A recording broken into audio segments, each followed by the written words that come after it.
Pelajaran pada materi kali ini yakni menentukan materi vokal yang dimiliki, menjelaskan dan melaksanakan teknik vokal yang baik, dan menyanyikan lagu sesuai pilihan sendiri dengan teknik vokal yang baik.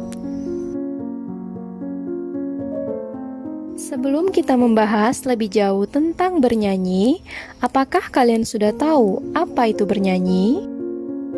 Bernyanyi adalah melantunkan suara dengan nada-nada yang beraturan.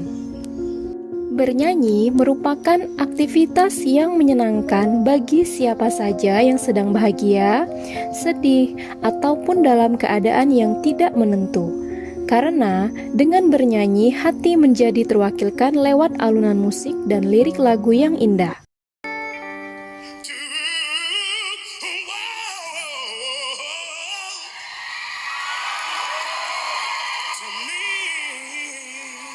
Ada beberapa jenis penampilan bernyanyi yang sering kita lihat di televisi ataupun secara langsung di sebuah panggung.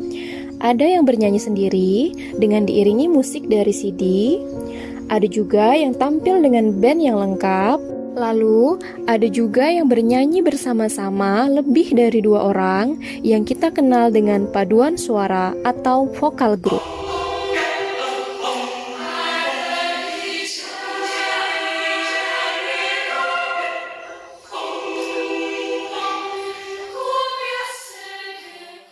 Jenis penampilan vokal solo atau tunggal seringkali dinilai sebagai penampilan yang paling sederhana dan tidak banyak membutuhkan sarana dan prasarana.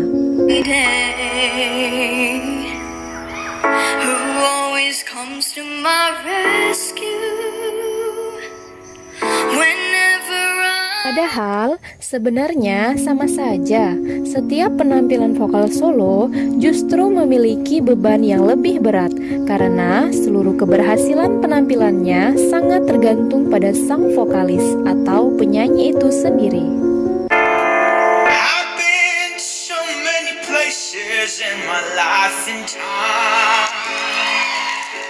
Berikut hal-hal yang harus benar-benar dipahami dan disiapkan seorang vokalis yang akan bernyanyi solo atau tunggal. Materi vokal terdiri dari warna suara atau timbre dan wilayah nada.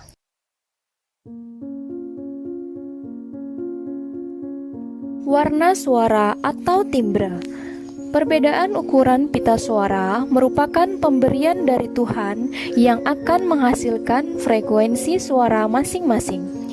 Dari perbedaan inilah dihasilkan warna suara yang berbeda. Yuk kita simak perbedaan warna suara dari 3 penyanyi berikut.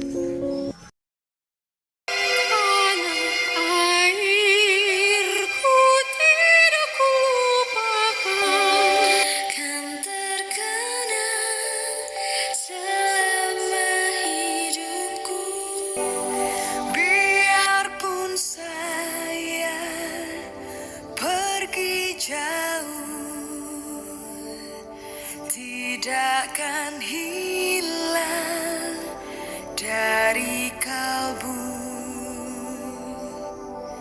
tanahku yang ku cintai. Dari 3 penyanyi yang baru saja kalian tonton, terdengar jelas kan perbedaan warna suara masing-masing penyanyi tersebut. Wilayah nada. Kemampuan seseorang dalam mencapai ketinggian dan rendahnya nada menyebabkan seseorang memiliki wilayah nada tertentu. Setiap orang memiliki wilayah nada yang berbeda-beda sesuai dengan ketebalan pita suara yang dimiliki, juga upaya seseorang itu dalam mengolah teknik vokalnya. Dengan kata lain, wilayah nada seseorang bisa bertambah dan berkurang sesuai dengan intensitasnya dalam berlatih olah vokal. Berikut pengelompokan wilayah nada terdiri dari suara anak-anak, suara wanita, dan suara pria. Suara anak-anak. Wilayah nada suara laki-laki dan perempuan pada usia anak-anak mempunyai ketinggian yang sama. Perbedaan akan terjadi ketika anak laki-laki beranjak dewasa. Ada perubahan wilayah nada berdasarkan perubahan fisik yang mereka alami. Misalnya, tumbuhnya jakun di leher laki-laki.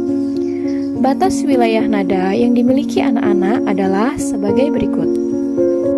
Suara anak-anak tinggi dan suara anak-anak rendah. Jika kita lihat di piano, suara anak-anak tinggi berada di C4 sampai F5. Sedangkan suara anak-anak rendah berada di G3 sampai D5. Suara wanita.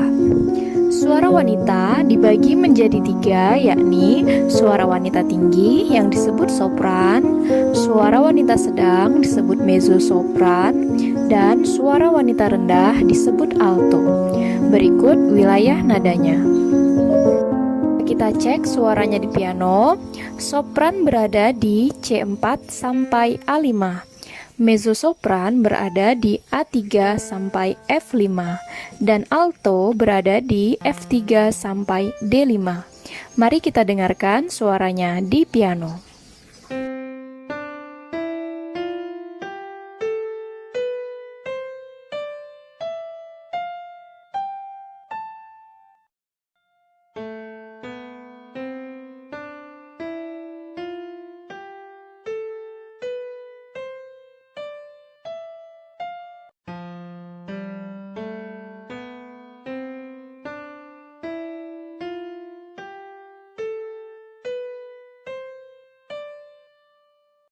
Suara pria. Suara pria dibagi menjadi 3, yaitu suara tinggi pria disebut tenor, suara sedang pria disebut bariton, dan suara rendah pria disebut bass. Berikut wilayah nadanya. Jika kita dengar di piano, suara tenor berada di C4 sampai A5, sedangkan bariton berada di A3 sampai F4 dan suara bass berada di F3 sampai D4. Mari kita cek suaranya di piano.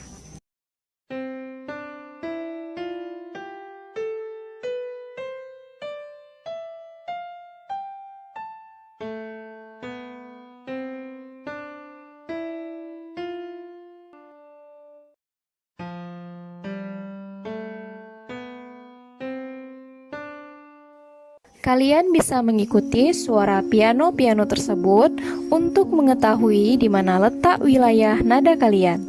Selamat mencoba. Sampai di sini dulu materi kita kali ini. Terima kasih, sampai jumpa di video pembelajaran selanjutnya. Wassalamualaikum warahmatullahi wabarakatuh.